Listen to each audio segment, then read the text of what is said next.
Hello दोस्तों। आज global market में हड़कंप मचा हुआ है। अमेरिका के राष्ट्रपति डोनाल्ड ट्रंप ने अभी अभी एक ऐसा फैसला लिया है जिसने भारतीय निवेशकों की नींद उड़ा दी है। पहले था 10% का टैरिफ और अब खबर आ रही है कि 15% का ग्लोबल टैरिफ लगने वाला है। सुप्रीम कोर्ट के फैसले के बाद खेल पूरी तरह बदल गया है। क्या हमारे आईटी और फार्म सेक्टर अब मिट्टी में मिल जाएंगे, या फिर यह टैरिफ युद्ध के बीच कुछ ऐसे छुपे हुए शेयर्स हैं जो आपको करोड़पति बना सकते हैं? आज के इस 10 मिनट के वीडियो में हम हवाई बात नहीं करेंगे, बल्कि लाइव डेटा के साथ बात करेंगे। आज हम लोग बात करेंगे कौन से शेयर ऊपर जाएंगे और कौन से शेयर नीचे जाएंगे। अगर आपके पास एक भी शेयर है तो यह वीडियो आपके लिए सर्वाइवल गाइड है। तो चलिए शुरू करते हैं वीडियो को, और सबसे पहले जानते हैं कि न्यूज़ क्या है। और सबसे पहले बात करते हैं सुप्रीम कोर्ट का फैसला। अमेरिकी सुप्रीम कोर्ट ने ट्रंप के पुराने टैरिफ को गैर कानूनी बताकर रद्द कर दिया, जिससे मार्केट में पहले खुशी आई।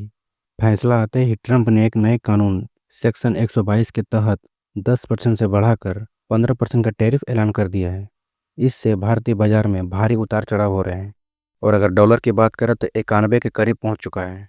लेकिन अच्छी खबर यह है कि भारत और अमेरिका के बीच एक अलग डील चल रही है, जिससे हमें कुछ राहत मिल सकती है, लेकिन डर अभी भी बरकरार है। तो बात करते हैं सबसे ज़्यादा डर कहाँ है। उन कंपनियों में जो अपना माल या सर्विस अमेरिका भेजती है। सबसे पहले बात करते हैं आईटी सेक्टर्स की, जिसमें टीसीएस, इंफोसिस और एचसीएल जैसे शेयर्स आते हैं, जिससे अमेरिका से 60% की कमाई आती है।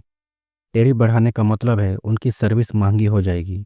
वीज़ा यानी H1B की शक्ति भी बढ़ने वाली है। लेकिन इसमें प्रो टिप्स ये है कि यहाँ गिरावट पर बाय ऑन डिप्स तभी करें जब डॉलर मजबूत हो, क्योंकि कमज़ोर रुपया आईटी कंपनियों का मार्जिन बचाता है।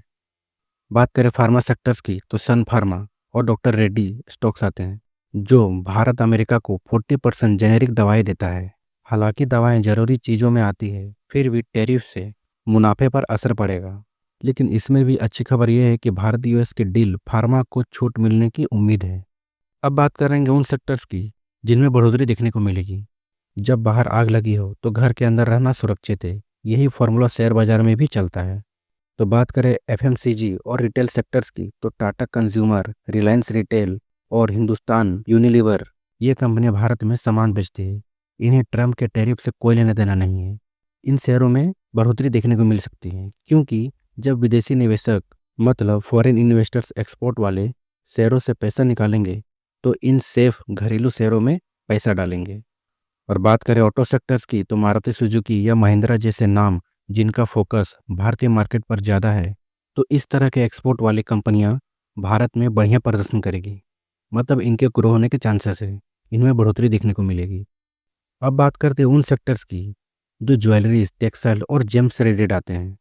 सबसे पहले बात करते हैं टेक्सटाइल्स की, जिसमें गोकुलदास एक्सपोर्ट्स और वेलस्पून जैसे स्टॉक आते हैं। इनका 50 से 70% रेवेन्यू अमेरिका से आता है। अगर 15% टैरिफ लगा तो ये शेयर सबसे ज़्यादा पिट जाएगा, मतलब ये शेयर सबसे ज़्यादा नीचे जाएंगे। सो अगर इन शेयरों में आपको थोड़ी बहुत भी प्रॉफिट दिखती है तो इन शेयरों में प्रॉफिट बुक कर लें। बात करें जेम्स और ज्वेलरीज की तो जेम्स और ज्वेलरीज पे भारी चोट पड़ सकती है। इन शेयरों से अभी दूरी बनाना ही बेहतर रहेगा। अब बात करते हैं कि आपके निवेश की रणनीति क्या होनी चाहिए, मतलब आपका स्ट्रैटेजी क्या होना चाहिए। तो ऐसे में मार्केट में आपको क्या करना चाहिए? तो जो सबसे पहले आपको करना है वो है पोर्टफोलियो रीबैलेंसिंग। अपने पोर्टफोलियो में एक्सपोर्ट वाली कंपनियों का वजन थोड़ा कम करें और घरेलू डिमांड वाली कंपनियों का बढ़ाएं। इससे क्या होगा कि विदेशी कंपनियों से रिलेटेड सेक्टर अगर नीचे जाते हैं तो आपके इंडियन सेक्टर्स के ऊपर जाने की उम्मीद है।